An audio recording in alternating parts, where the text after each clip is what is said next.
Gonna be up front right now and just be honest here by saying I don't really have much of a script for this video. I usually would do like a trailer analysis or saying what I thought of the trailer or anything like that. I was planning on doing a reaction. I completely messed up my mic when I was doing it. I didn't really have the time to fix it or anything. So here I am today just talking about Final Fantasy VII Remake and talking about what I personally feel about it. Not just the new trailer, but also just in general Final Fantasy VII and Final Fantasy VII Remake. I can't say enough how excited I am to begin with for Remake, but how much the game means to me personally. When Final Fantasy VII Remake got announced back at E3 2015 at Sony's press conference, it blew my mind. It blew my mind the fact that it was actually happening. It wasn't a weird PS3 tech demo. It was actually happening, and it was actually coming out. And, you know, later that year at PSX, we got the gameplay demo that showed off a bunch of new stuff. Showed off brand new gameplay, the fact that the gameplay was changing from turn-based to action-based. My mind was blown to begin with, but it sort of went blank when I saw those two trailers. And every subsequent year, 2016, 2017, and 2018, every E3, every PSX, everything that had to do with Game Awards or something where they would show off games, I was clinging on to the hope for something from Final Fantasy VII Remake, and there was just nothing for a very long time. And, I was thinking in my head multiple times, there was pretty much no real updates on the game, how the development was going, what was going on with the voice acting, what was going on with the gameplay, the world, anything. The closest we got was some concept art at an art show, but that was pretty much it, to be honest. And, I hadn't really taken into consideration the fact that Tetsuya Nomura was still busy working on Kingdom Hearts 3. I wasn't really thinking about that. It was, my personal fault. I wasn't really thinking about stuff like that. I was just focusing on Remake. And something happened in 2019 where I couldn't believe it, really. I remember when the State of Play for April got announced, and I remember thinking, there could be so many things shown off here, but I didn't really think much of it due to the fact that the previous State of Play was kind of just average. And then I heard people saying, Shinji Hashimoto retweeted the announcement, that usually means something. And I was thinking in my head, look, it could easily be something from Final Fantasy VII Remake, but I was thinking anything else, because I just didn't want to be burnt out again. I was burnt out from E3 2016, Game Awards 2016, and PSX 2016, for nothing on that game. And there were some great announcements at the time, especially Last of Us Part 2, for example. But, I was just always thinking in the back of my head, it's probably not going to happen. I was trying to not set myself up for disappointment. And then the State of Play started, and I heard the confirmation sound from the windows. And I remember my jaw just dropped, and I leaned forward, just waiting. I was waiting for something. And then it was Monster Hunter. But I knew something had to be shown, and they were teasing something. And then at the end of it, we got the tease from the trailer. And so much stuff was changed. There were some new voice actors, visuals were changed dramatically. There was brand new stuff being shown. The combat was, being shown a tiny bit, a lot of new story stuff. And I remember just sitting there after the State of Play was done, just watching the trailer over and over again, realizing that it's actually happening. It wasn't canceled, it wasn't delayed to hell, it was a thing. And it was actually coming out. The whole trailer I had my mind on, is this just going to be like a one-time thing, or are they just teasing it and they're just never going to show it again? I was thinking that the whole time, but I saw at the end, more to come in June, and I knew, that was obviously tying for E3, there was obviously going to be something there, whether it was just one more trailer or a big stage presence, I didn't know. But my mind was thinking one thing. It's actually happening. Final Fantasy VII Remake is a thing again. It got a new trailer, it was being shown off again, it looked way more polished, it looked more clean, and I remember just, sitting there waiting for about 2 months, waiting for this E3.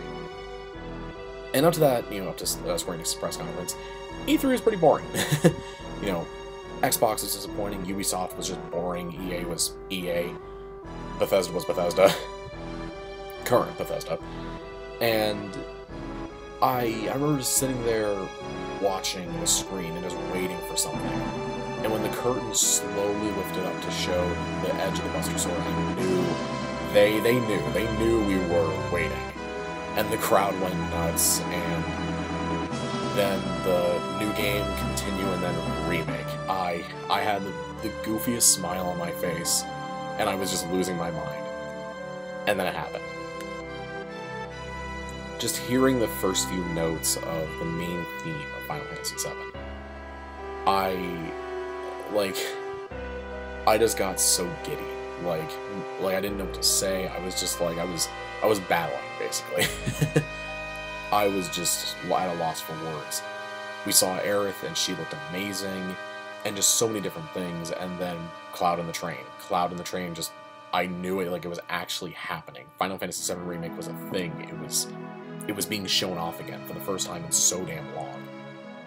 And the fact that, you know, they showed it, even that little sneak peek of Cloud jumping off the train and putting the Buster Sword on his back, I knew Square Enix was ready. They were ready to finally show this game again. After Kingdom Hearts 3 and Final Fantasy 15, they were ready to show for Final Fantasy VII Remake again.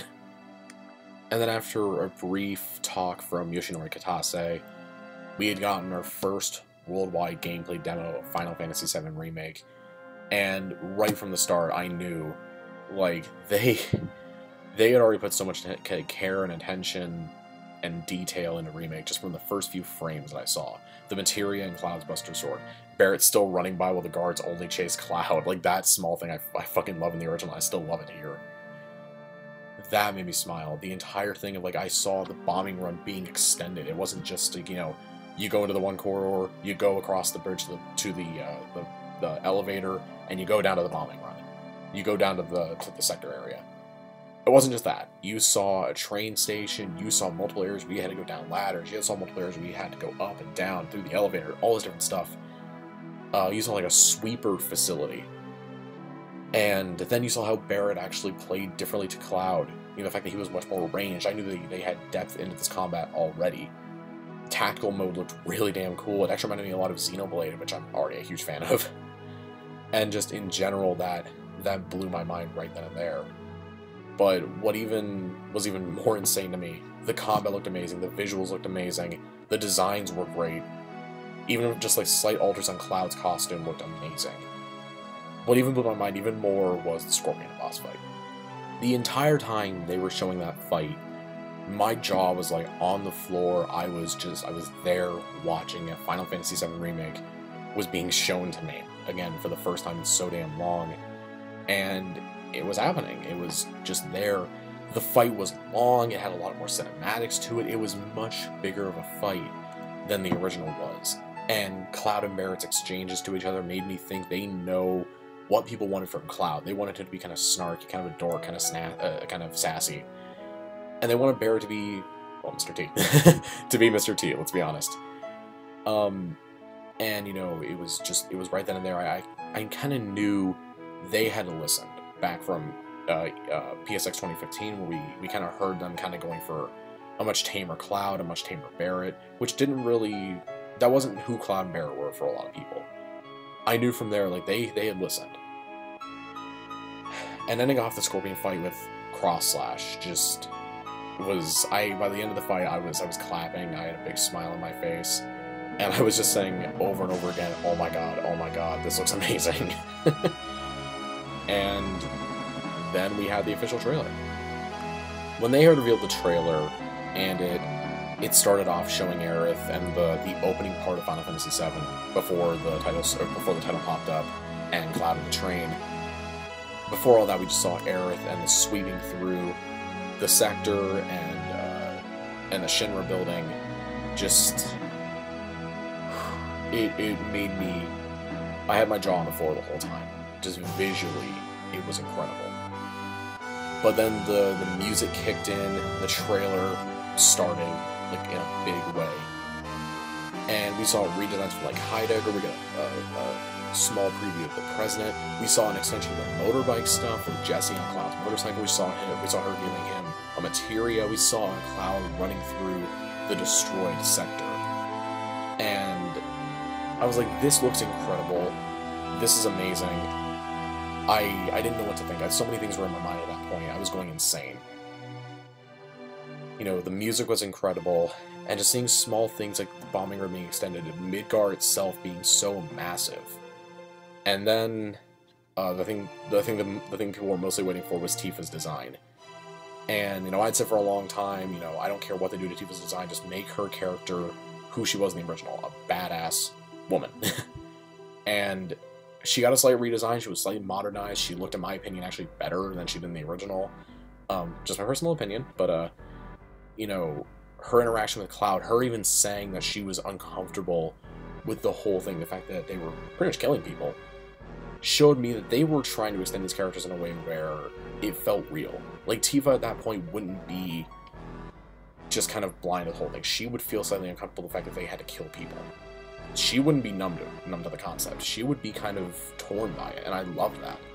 Even Cloud, who, you know, they've shown multiple times at this point, really didn't care. He just wanted to get paid. Even he cares for Tifa. He cares to listen to her. And that's who he is. He cares about Tifa. He cares about her. And I love that. And the rest of the trailer was just showing Midgar and how they were extending it, how they were making Midgar this fairly small area in the original that barely lasted like 10 hours. This possibly massive 40-hour experience. And when I first heard of that back in 2015 when it was a multi-part thing, they were saying Midgar is going to be huge. I doubted it. I was like, maybe it could work, but I doubted it coming down to how can you make Midgar 40 hours? How can you make it the size of like a Kingdom Hearts game or Final Fantasy 15? How can you do that? And the answer was, well, extend everything. I can't say I'm not worried about certain story elements, like the weird new things we've seen in the trailers that are most likely related to Sephiroth, the weird new enemies. You know, I'm slightly worried about those. But excluding that, everything from the original, even certain things from the original getting extended upon, like we've seen from the recent trailer, Aerith and Marlene, how they get captured, we actually are seeing that scene now. It shows to me not just the care and attention that Kitase, Nomura, and their team is doing for this title, but it shows to me these people know and they love Final Fantasy VII, and they love this game, and they want to make people happy. And in my opinion, it shows that with the trailers, and it shows that with what they've been saying. And it's incredible to me. And then it was a few months of really not much for Remake. We focused on Kingdom Hearts 3's Remind DLC, and a few other things from Square Enix here and there, like Life is Strange 2, but not much on Remake. But I was fine with that, because we just got a mountain full of information dropped on us at E3. I was fine with waiting for a little while longer. But then a couple days ago, Tetsuya Nomura put out a post on Twitter saying that, hey, a new trailer is coming for TGS, it's coming out tomorrow, look forward to it. And I waited, I got up super early, I got ready, I watched the countdown with so many people, and the trailer went live, and the thumbnail of the new trailer showing Cloud and Reno hitting Cloud's sword. Like, my jaw was on the floor and I freaked out. And then the trailer started, and this really, to me, was just showing what they're doing to not just extend Midgar, but also make the original game look so damn good in HD. Like, again, Aerith in the dress, people have talked about a million times, looks beautiful. Tifa, of course, looks great. Barrett's small lines to Shinra, small things like that, but also like the weird summon Cloud has, or the enemy puts someone on Cloud to make him turn into a frog, the little tiny buster sword on his back. Small things like that. Seeing Reno Rude and Sang for the first time, and even small things like the President in a hologram and Heidegger in a hologram. Like, why would the President in the original show up in a reactor? Why would he show up in like this crummy reactor? It doesn't really make much sense. But now it makes sense for him to actually appear as a hologram. You know, why would he want to try? Why would he possibly want to try to get killed by Avalanche? Small things like that just show to me that they know and they care. We even saw small details like the president of Shinra calling Avalanche, you know, Cloud, Tifa, and Barrett, Wutai terrorists. That would make sense with how they want to try to get more Mako from Wutai at the time. That made sense. They can engage in a war with them. that made a lot of sense, and actually seems like very smart, you know, just from a writing perspective. It actually makes sense, and it's pretty damn evil. But even small things like that, just it shows to me that they kind of thought this out. They thought stuff like that out, and you can kind of tell. You even see on the tower where Barrett, Jesse, Biggs, and Wedge are all climbing up the tower to, you know, deactivate the bomb and everything. You see a bunch of random people there. I'm not sure if they're part of Avalanche, like recruits, or they're Sector 7, just like residents just fighting off. Either way, it's not just this tiny group anymore. It expanded to this big group of people fighting off against Shinra. And like, you don't see that in the original. You hear always of Avalanche's influence, the fact that they're massive, the fact that they've always been blowing stuff up, but you don't really see other people. And now we do. We see Avalanche have a pretty massive impact on everything. And, man, but what really got me recently with the TGS trailer was that last shot. The last shot of Cloud, Tifa, and Barrett standing at the top of the tower, looking at the rubble of Sector 7, and nothing. You hear nothing but the footsteps from Cloud. There's no dialogue. There's no Tifa, you know, falling down and just screaming or anything like that. It's quiet. Because what would you say in that scenario? If you were in that scenario where everything you knew, in the case of Barrett and Tifa, everything you knew is just gone. People like Biggs, Wedge, and Jesse just died. All these people you knew about, who cared about you, who you cared about them, are just dead in an instant. You realize how big of a picture that is at this point. Cloud originally did it because he was just trying to get paid, but now he realizes this is such a bigger state at this point. Thousands of people just died, and he knows that. That shot hit me in a really impactful way. You could have always had the Nomura thing of him having a character sitting down and just screaming or crying their head off, but no, they just stand there and look. Because again, what do you say? What do you say in that scenario after everything's done? Now, sure, you want me to point out some flaws? I will. You know, I'm worried that Part 2 and possibly Part 3 won't be able to hold up this quality and this polish that we're seeing from the gameplay and the environments and everything. I am slightly worried about that because the world of Gaia is massive. And it is slightly worrying that maybe they won't really be able to match this quality with all these different areas. Like, you know, like, don't make the Chocobo Ranch this 40-hour-long thing, you know? I think they know where to prioritize it, though. I think they know. But, you know, I can understand being concerned about that. I can understand being concerned about the possibility of data transfer, or how exactly they're going to change the story, the weird new enemies with Sephiroth. I can understand being worried about that, and I can completely get that. But I can be upfront right now in saying that, excluding a few things, I'm really not worried at all about Remake. And, you know, I'm putting all my fanboyisms aside, and just realizing that the game looks amazing. These devs have put so much care and time and passion into this one. And I can only hope for the best. You know, I can only hope that this game just goes incredibly well. So there's that. Even hearing Maximilian Doux describe the bombing run, because he's seen it behind closed doors, and the fact that he said it was a 40-minute demo, when the bombing run barely even reaches, like, 10 minutes. The fact that, he's a Final Fantasy VII fan, of course, but, the fact that he was describing what is in there, and every bit of the dialogue that he said, and the gameplay, and everything, and the music, it gets me hopeful, and it really gets me excited. 2020 is going to be a big year for me JRPG-wise. Of course, Final Fantasy VII Remake is coming out March 3rd. We got Persona 5 Royal, hopefully sometime in early 2020.